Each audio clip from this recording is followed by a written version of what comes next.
plague, and bedevil him, to keep him from resting, to destroy his nerve and his morale. Metaphorically speaking, the heightening of contradictions is the breeding of fleas.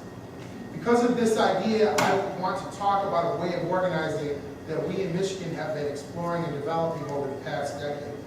We have studied, examined, attempted to copy, to the extent it is possible, the mobilization structures and practices of successful liberation movements from around the world.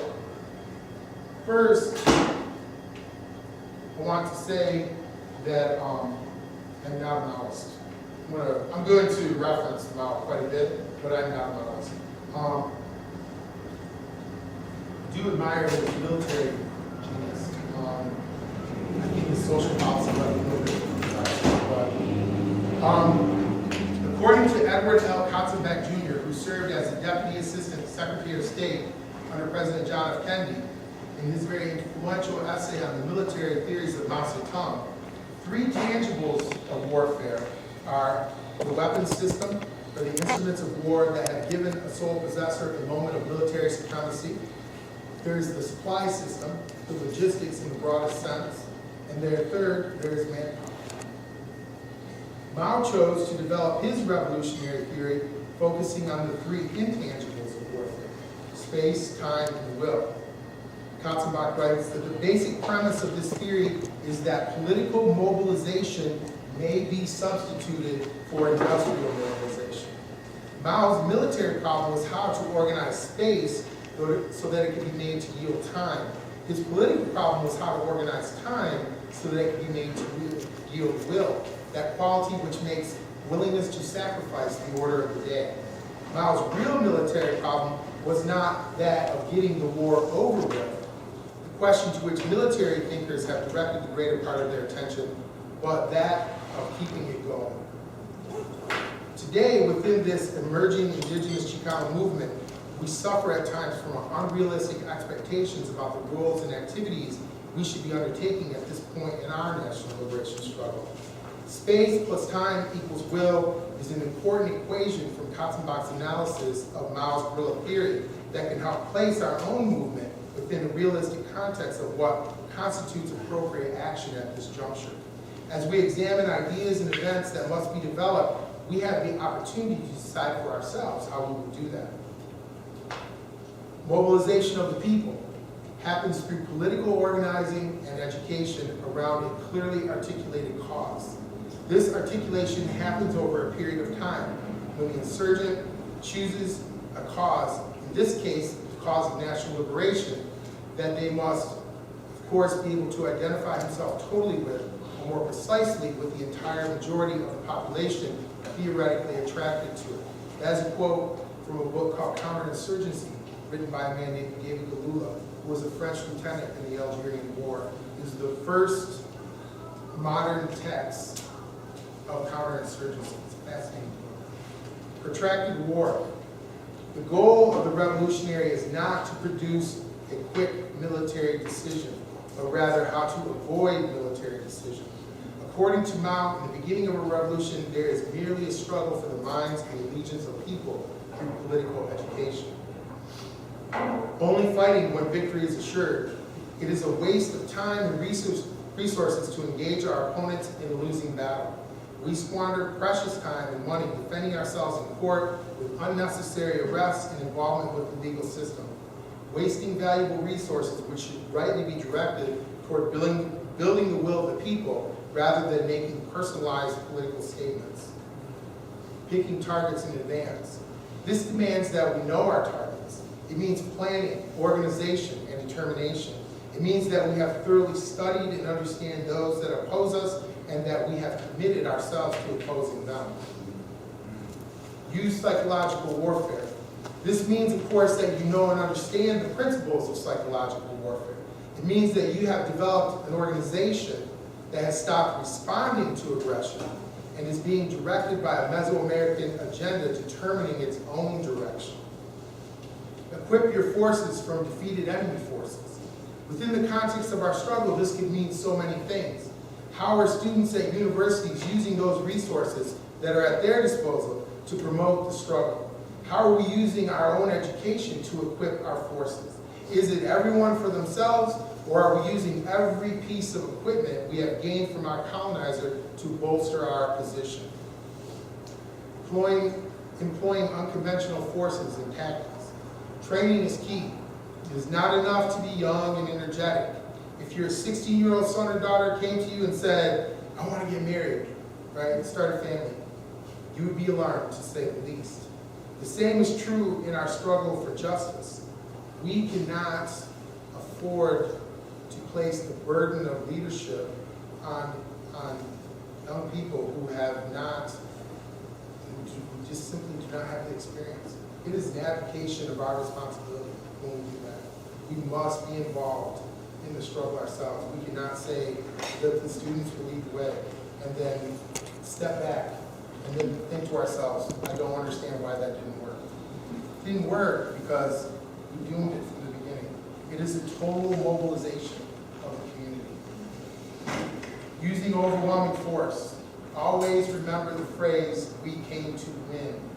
This statement is relative, though. Sometimes one lone person standing up to be counted can, by the force of their moral presence, create an overwhelming force. We all remember the picture of the man from Tiananmen Square who stopped the whole column of tanks, right? But you know what? That is a rare and exciting moment. For the rest of the times, I would say make it 10 to 1. Overwhelming force is just that. What will it take to make this happen? Again, planning, research, and organization is key to winning. Know the details. Plan it out. My cousin said if we are to know the ways of revolution, then we must make revolution. Avoiding a military decision. Our job is to stay alive, physically and metaphorically. The longer we can keep a situation going, the more chance we have of winning. Look around you right now. Right? This situation that you have in Tucson should have been over 2 years ago, but it's not.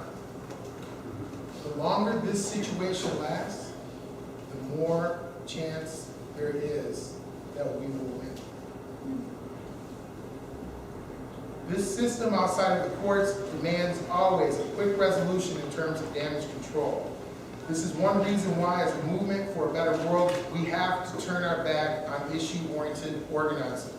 The inherent challenge, though, for those fighting for indigenous liberation in the Americas is the responsibility of protracted struggle.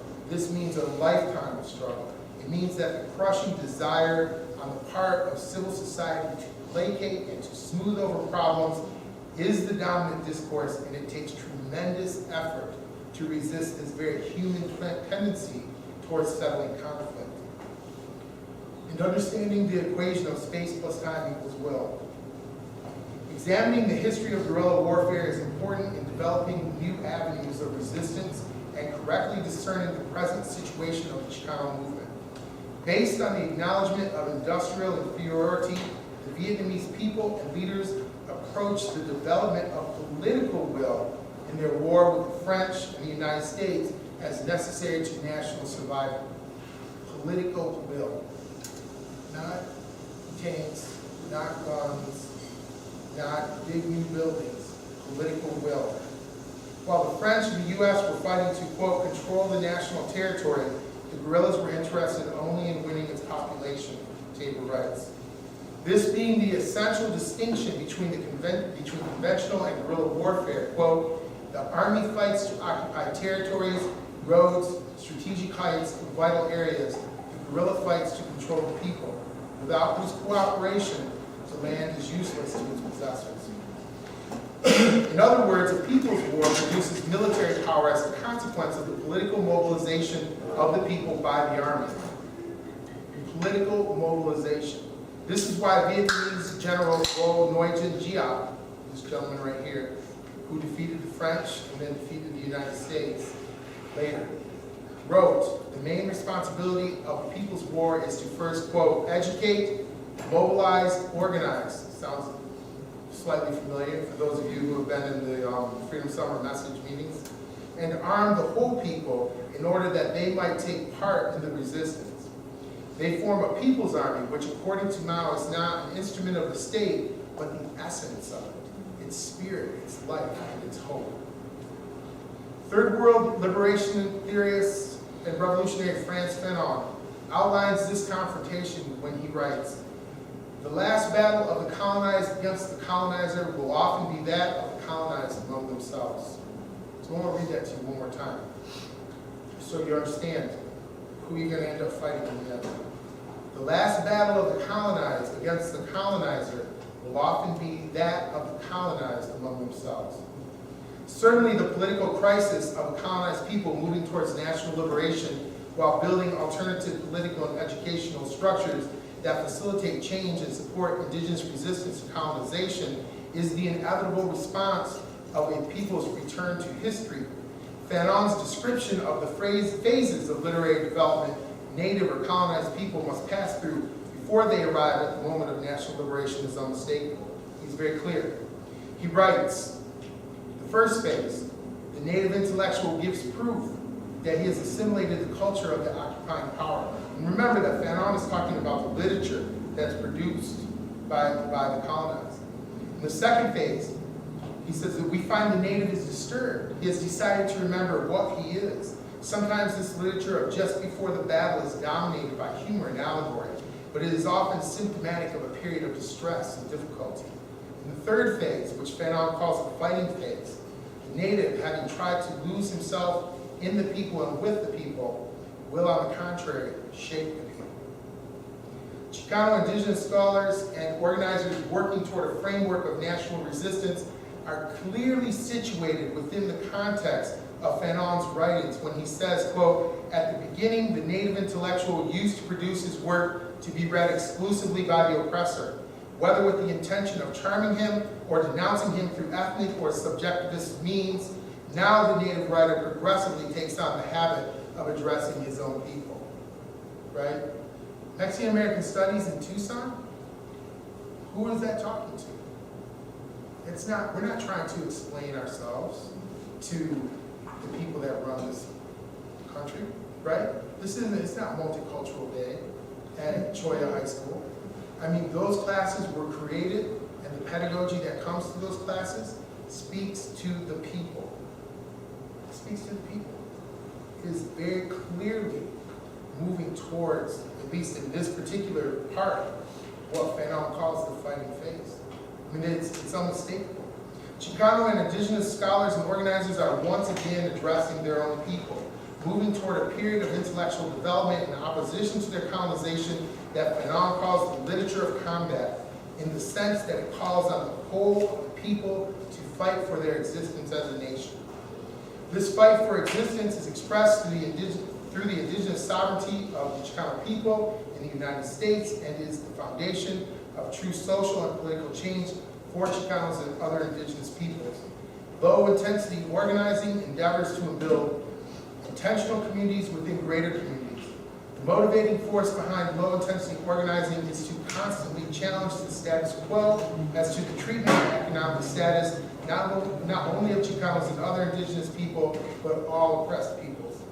After a thorough study of national liberation movements, it becomes obvious that resistance begins with education, organization, and preparation. People must take action on a regular basis, not just in times of crisis. Low-intensity organizing as a paradigm promotes the creation of what we call dual power systems. Until we work to build institutions that serve our community, we will be locked into the dominant reactionary activist protester paradigm, constantly playing out the role of the squeaky wheel. Every facet of the community must be mobilized or attempted to be mobilized. In practice, low-intensity organizing would follow the same guidelines as low-intensity conflict, the emphasis being on political consideration with the stress on ideology and ideals, including propaganda and psychological operations. 2, non-organizational and organizational mechanisms being brought into play. 3, conflict is viewed as long-term endeavor, and therefore strategy and tactics must be flexible and adaptive. This model of low-intensity organizing is completely opposite the traditional methods of community and labor organizing. In particular, communities, regardless of race or class, working for change have been derailed over and over again by reformist, issue-mongering, and needs-based organizing.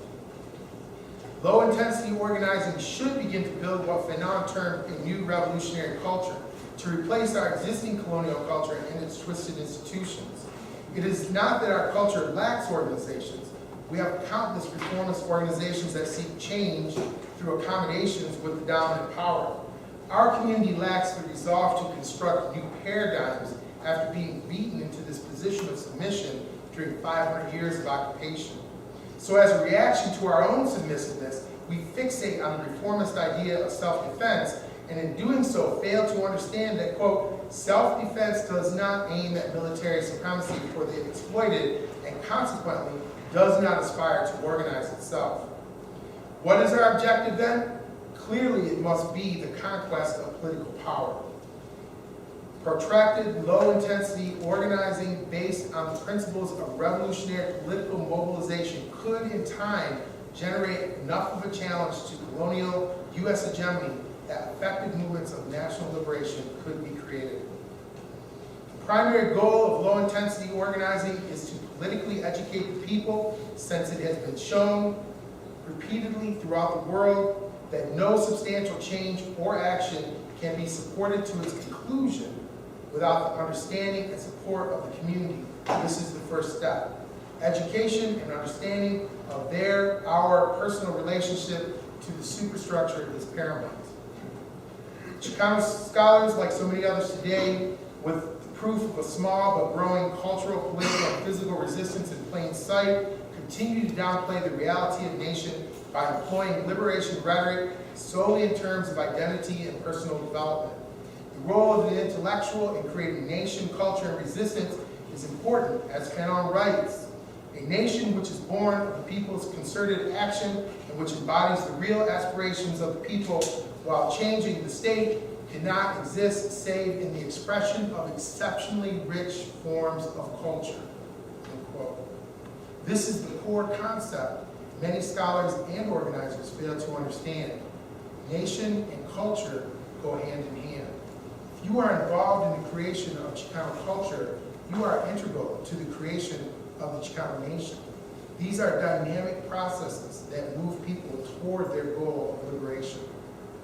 Even more amazing, and certainly in the long run much more dangerous in every possible way, is Arizona State Bill 2281, passed the day after Senate Bill 1070, which allowed police to stop, search, and question anyone they felt looked like an illegal immigrant.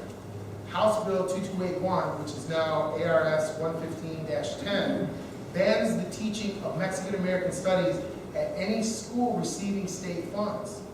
In other words, Arizona legislators are telling Chicanos very explicitly, not only do we not want to see you, we want to erase your memory forever. SB 2281, SB 2281 is a good old-fashioned mind control bill written and passed, exuding the bona fide waspish common sense of American culture wars. In part, the legislation says it prohibits a school district or a charter school from including in its program of instruction any courses or classes that promote the overthrow of the United States government, promote resentment toward a race or class of people, are designed primarily for pupils of a particular ethnic group, advocate ethnic solidarity instead of the treatment of pupils as individuals. So this means, I think, as a teacher, that the first 200 years of European history on this continent have to come out of school books. It would have to, right? How do you teach about slavery? How do you teach about indigenous genocide without promoting the slightest bit of resentment in groups of people? You can't. We watched Michael Hicks try to do it on the Daily Show.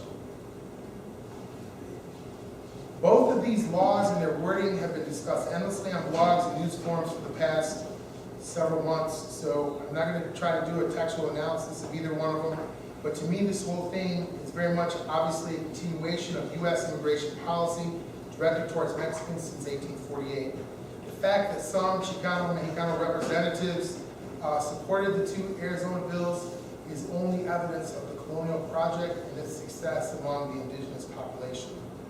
The main problem in all of this is that as these events unfold, it appears the widespread political analysis on the part of the Chicano indigenous community is that we have to find ways to interact more aggressively and with and hold our elected officials more accountable, right? We voted for them, they have to be more accountable. We need to vote. Vote, because voting will fix everything. But this voting that will fix everything reasoning brings into question a number of logic lapses as to what exactly the purpose of voting and the law is in terms of the state. First, the purpose of elected officials is to uphold the law. They make laws, they pass laws, they uphold the laws.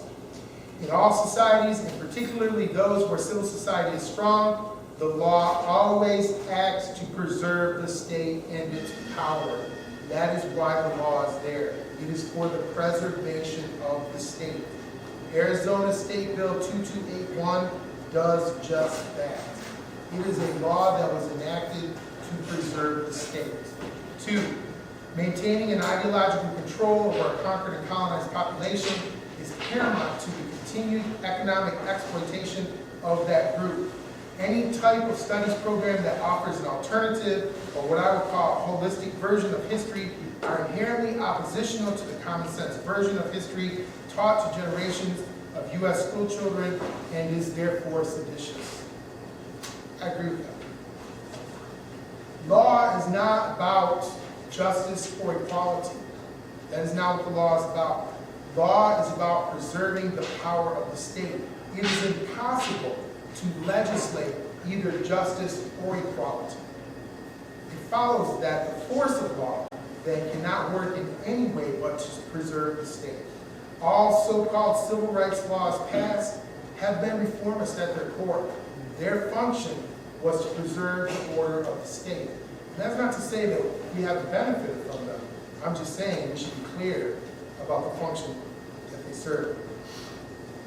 So why the inconsistency in terms of understanding the role of race in our society? Increasingly, we are bombarded with the suggestion that we live in a post-racial world, that the multicultural society we see around us is transcended in its ability to redefine the relationship of the colonizer and the colonized. After all, we have managed, it seems, to put aside our racial differences to elect a black man for the first time to the presidency of the United States. But you know, all of that racial harmony aside, how do we read the fact that at one point in the last 4 years, Facebook's fastest growing group was 1 million praying for Barack Obama to die? For Chicanos, Latinos, and other indigenous peoples, there is no post-racial, post-colonial, or post-brown. We continue to be the other in this equation where certain facts are real. Brown culture without brown bodies is welcome. Brown labor without permanency is welcome. Brown self-sufficiency in thought is not. They want us physically strong, pliable, and most importantly, silent. Cunha writes about this pseudo-race neutrality, what this pseudo-race neutrality means to Chicano studies, and confronts it, what it means to dismiss race in the United States. And he writes, as in Plessy, the court today have created a doctrine, the colorblind test, that effectively avoids judgment and defers to the status quo. The policy of colorblindness promotes racial neutrality, prevents race-conscious mediation, and thus encourages racial discrimination. It expresses the concern that affirmative action creates unfair advantages for minorities, then paradoxically it stereotypes minorities, promoting tribal politics and restricting genuine opportunity. Quote. At the point we find ourselves now, which is a point in time of thought and action where the issues of the survivability of Chicano studies rightfully comes to the forefront. Even within the seeming victory of identity-based politics within the academy, there still remains a vibrant thread within Chicano studies advocating the overturning and examination of our colonized state instead of our allegedly miscegenated bodies, through a colonial framework that keeps alive the spark of resistance in our community. Of course, those of us paying attention know it isn't Mexicans from Mexico who are asserting a claim to anything. No, our cousins from the South are innocent of those charges. The real culprits promoting this irredentist position are Chicanos within the United States. And so do we remember these words? With our heart and our hands in the soil, we declare the independence of our mestizo nation. We are a bronze people with a bronze culture. Before the world, before all of North America, before all our brothers in the bronze continent, we are a nation. We are a union of free pueblos. We are Aztlán.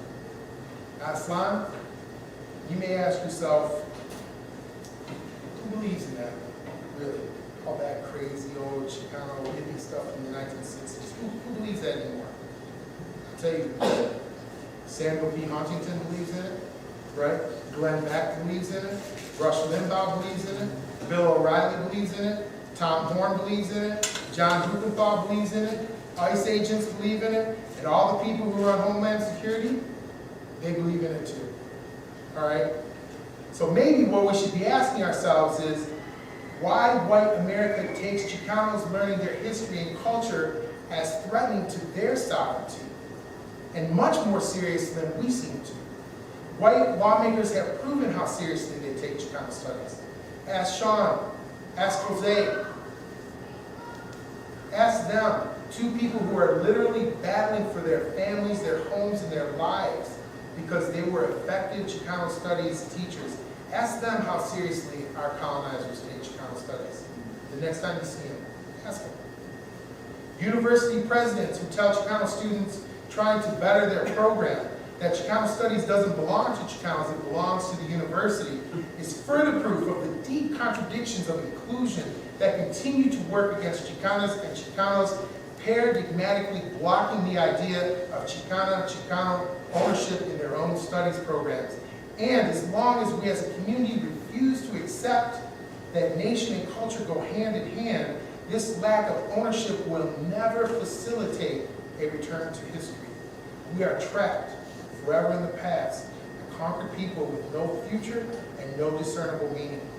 The struggle in the United States for Chicano studies is a struggle that has required huge personal sacrifices from many people over a long period of time. Out of that struggle came real ideas about nation, identity, and indigeneity.